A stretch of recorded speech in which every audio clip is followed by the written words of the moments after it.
Good morning, Spurs fans. Match day today. Difficult away game against Brighton, but I'm very confident we'll get a result. Just a little bit of word of caution. I think it's almost 3 years to the day that Brighton turned us over at their place by 3-0. That was the game Hugo Lloris, I think, broke his elbow or dislocated his elbow. And it was also one of the games that led to the removal of Mauricio Pochettino as our manager. That happened a few weeks later. So we've got to be a little bit careful tomorrow.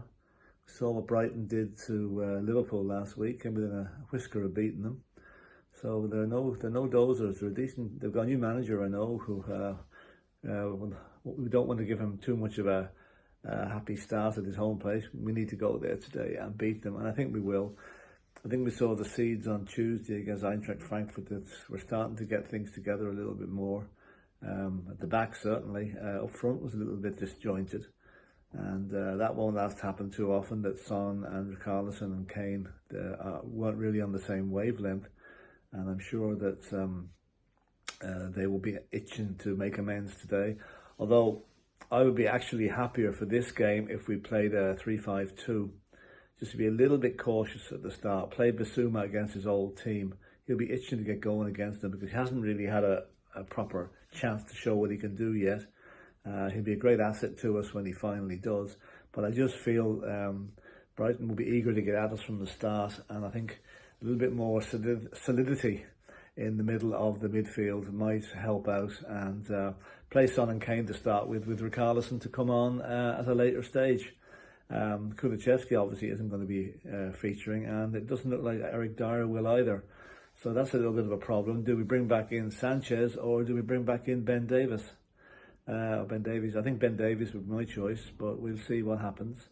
And the boys today are going to be playing this match for Jean-Pierre Ventrone, who so sadly died during the week, and he will be on all our minds today. And I hope that the fans and the team do him proud today. And he's a terrible loss for the club, terrible loss to Antonio Conte, who was a great friend of his for many years. So, you know, maybe that explains Antonio's sullen nature. Maybe in the press conference there after the Eintracht game, he kind of knew what was coming down the road, and we're all very sad for Ventrone's family in Italy.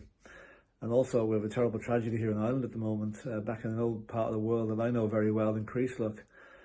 Gas explosion, it looks like, and there's 7 people dead at the moment. So that's a terrible situation that they're finding up there in West Donegal. So hopefully that's the end of the fatalities.